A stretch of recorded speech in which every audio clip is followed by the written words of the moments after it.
Assalamualaikum students, this is Isha Wasim। सो आज का हमारा लेसन नंबर 25 है पेपर प्रेजेंटेशन। तो जैसे कि आप सब जानते हैं कि हमारा लेसन नंबर 24 में सारे अल्फ़ाबेट्स कंप्लीट हो गए थे। सो आज के लेसन में हम जो शुरू करेंगे वो है कट मार्कर से पेपर प्रेजेंटेशन। सो अगर आप लोग ने अल्फ़ाबेट्स नहीं सीखे तो अभी आप लोग पेपर प्रेजेंटेशन पे नहीं जा सकते। पहले आप लोग अल्फ़ाबेट्स सीखिए, उसके बाद फिर आप पेपर प्रेजेंटेशन की तरफ मूव करें। तो ये कुछ कोर्स हैं जो कि मैंने कट मार्कर से लिखे हैं उन्हीं अल्फ़ाबेट्स की मदद से। ये मैंने 605 कट मार्कर से लिखा है और ये मैंने 604 कट मार्कर से लिखा है। ठीक है, तो अब अपने लेसन की तरफ मूव करते हैं, पेपर प्रेजेंटेशन। आज हम पेपर प्रेजेंटेशन के पार्ट 1 सीखेंगे और कल पार्ट 2। सबसे पहले मैं आपको बता दूं कि आज हम कौन सी प्रेजेंटेशन सीखेंगे। आज हम ये वाली प्रेजेंटेशन सीखेंगे। ठीक है, सो अब चलिए शुरू करते हैं। सबसे पहले मैं आपको पेपर पैटर्न दिखा देती हूँ कि जो हमारा पेपर पैटर्न फेडरल बोर्ड का जो पेपर पैटर्न होता है वो कैसा होता है। उसी हिसाब से हम आगे पेपर की जो पेपर प्रेजेंटेशन है इंग्लिश की कट मार्कर से वो हम सीखेंगे। सो पहले मैं आपको बता दूँ कि जो सारे बोर्ड हैं, जैसे अभी ये सारे लोग मुझे देख रहे होंगे तो उसमें से फेडरल बोर्ड नहीं होगा, उसमें पंजाब बोर्ड भी होगा, खैबर बोर्ड भी होगा, एबटाबाद बोर्ड भी होगा, बहुत सारे बोर्ड होंगे।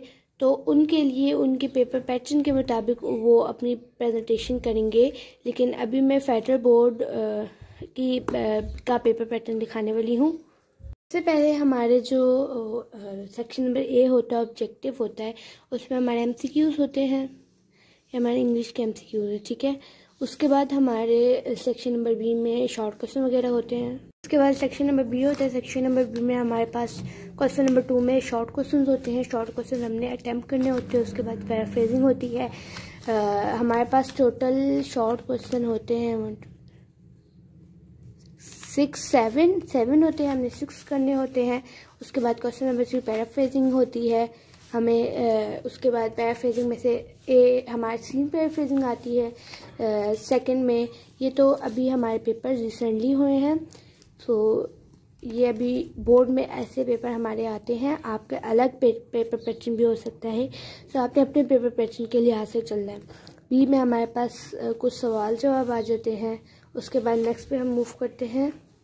नेक्स्ट हमारे पास जी होता है चेंज द वॉइसेस होती है हमारे पास। उसके बाद हमारे पास नेक्स्ट सवाल कौन सा होता है। नेक्स्ट सवाल हमारे पास करेक्ट फॉर्म ऑफ वर्ब का होता है। नेक्स्ट पंक्चुएशन का होता है। उसके बाद फिर नेक्स्ट हमारे पास लेटर होता है। फिर कोई पैरा हो जाता है। उसके बाद ट्रांसलेशन हो जाती है। तो आज मैं जो फेडरल बोर्ड है अपने बोर्ड के मुताबिक आपको प्रेजेंटेशन सिखाऊंगा, लेकिन तकरीबन सारों में सेम ही होता है। बस कुछ पॉइंट्स ऐसे होते हैं जो कि सेम नहीं होते, लेकिन आप लोग ने अपने प्रेजेंटेशन पेपर पैटर्न के मुताबिक प्रेजेंटेशन करनी है। तो सबसे पहले मैं जो आप लोग को हेडिंग दे देती हूँ वो सब्जेक्टिव की दे देती हूँ, क्योंकि सारे चेकर्स को पता होता है बोर्ड के ऑब्जेक्टिव MCQs होते हैं। सो सबसे पहले मैं सब्जेक्टिव या आप सेक्शन नंबर बी की हेडिंग दे रही हूँ, क्योंकि सेक्शन नंबर ए MCQs का होता है। आपकी मर्जी, आप सेक्शन बी की हेडिंग दें या सब्जेक्टिव की हेडिंग दें। सो चलिए अब हम हेडिंग देते हैं। पेपर प्रेजेंटेशन शुरू करने से पहले मैं आपको एक चीज़ बता दूं कि आप लोगों ने एक और मार्कर लेना है। कोई भी मार्कर ले लें, और मैं आपको मार्कर भी बता देती हूँ। आप लोगों ने कोशिश करनी कि आप 605 मास्टर कलम मार्कर लें। ठीक है, मास्टर कलम मार्कर में ये होता है कि ये इसकी जो इंक है वो डार्क होती है और ये जल्दी ख़राब भी नहीं होता है। इसकी निब भी बहुत अच्छी होती है। तो मैं आपको दिखाती चलूँ कि ये देखें, ये ठीक है। 605 और 604 में परेशानी यही होती है कि 605 की निब पैसे होती है और 604 की भी मैं आपको दिखा देती हूँ। जिस तरह हमारी 604 की होती है निब, लेकिन 604 अब मैं आपको बता दूं कि किस पर्पस के लिए यूज़ होता है। 605 जो होता है वो हमारे पास मेन हेडिंग्स देने के लिए यूज़ होता है, और 604 जो होती है वो हमारे पास सब हेडिंग्स देने के लिए यूज़ होता है। सो अभी मैं आपको पेपर प्रेजेंटेशन जब सिखाऊंगी तो आपको और अच्छे से पता चल जाएगा कि दोनों के क्या काम है, क्या यूजेस है। अच्छा, अब एक और मैं आपको पेन बताती चलूँ, मार्कर के आपने क्या करना है। आपने कोई भी मार्कर ले लेना है। मैंने यहाँ 605 के मेरे पास पड़े हुए थे बहुत सारे मार्कर, तो उसी को मैंने ले लिया मार्कर। आप कोशिश करें कि उसी को ही ले लें, क्योंकि हर जगह से ये प्रोवाइड नहीं होता। तो आप बस कोई भी मार्कर ले लें। आपको ये नहीं है कि आप ज़बरदस्ती बस यही ले नहीं, आपके जो एरिया से जो भी मार्कर मिलता है आपने वो इस्तेमाल करना है, क्योंकि सारे मार्कर बहुत अच्छे होते हैं, बस वो कट होना चाहिए। अच्छा, अब आपने कट मार्कर ले लिया 605, 604 नहीं, हरगिज़ नहीं। 605 लेने के बाद आप देख रहे होंगे ये है डबल कटेड मार्कर। क्लियर कर लूँ थोड़ा सा,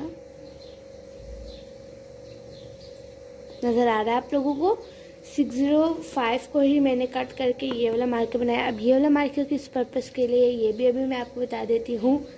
सबसे पहले आपने 605 मार्कर लेना है, उसके बाद आपने नाइफ़ लेनी है और आपने बीच में से इसको कट कर देना है। और मैं इसकी अलग से वीडियो भी बना लूँगी कट करने की, तो आपको मैं बता भी दूँगी। अच्छा जी, आप देख लें कि आपने किस तरीके से कट करना है। यहाँ से आपने थोड़ी सी निप रखनी है, यहाँ से आपने ज़्यादा निप रखनी है, ठीक है। अच्छा, अब दे पेपर प्रेजेंटेशन की तरफ चलते हैं। अच्छा, उससे भी पहले मैं अब आपको बता देती हूँ इसका पर्पस, कि ये पर्पस किस लिए होता है। जैसे आप लोग वो मार्जिन लाइन लगाते हैं, मैं बता दूँ कि आप लोग कौन सी मार्जिन लाइन लगाते हैं। और जैसे ये मार्कर है, कट मार्कर से मार्जिन लाइन आप लोग ऐसे लगाते होंगे, या फिर आप सिंपल लगाते होंगे ऐसे और ऐसे ही लगाते हैं ना मार्जिन लाइन। तो ये इस पर्पस के लिए यूज़ होता है कि आप लोग डबल ना लगाएं। आप लोग ज़ाहिर बात है बोर्ड में इतना टाइम नहीं होता, बोर्ड में अपने काम मुश्किल से कवर कर लें, बड़ी बात है। तो पेपर प्रेजेंटेशन तो बहुत दूर की बात है, तो इसलिए ये टाइम सेविंग के लिए है, ये आप देख लें। अच्छा, अब आपका इसका काम क्या है मैं आपको बता दूँ।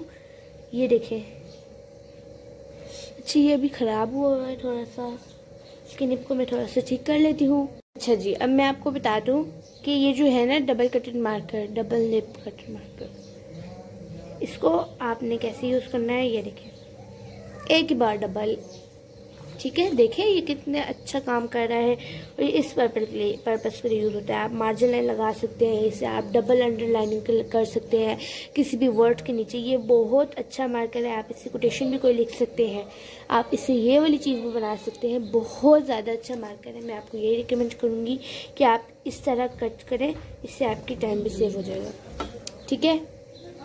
ये है हमारे पास डबल लिप कटेड मार्कर का काम। आप इससे डबल अंडरलाइन भी लगा सकते हैं, जैसे देख सकते हैं आप इससे डबल मार्क, ये देखें, ठीक है। आज के लेसन नंबर 25 में हमने पेपर प्रेजेंटेशन इंग्लिश का पार्ट 1 सीखा है, और जिसमें मैंने आपको बेसिक टिप्स और ट्रिक्स बताई हैं कट मार्कर, डबल कटेड मार्कर की और कट मार्कर की।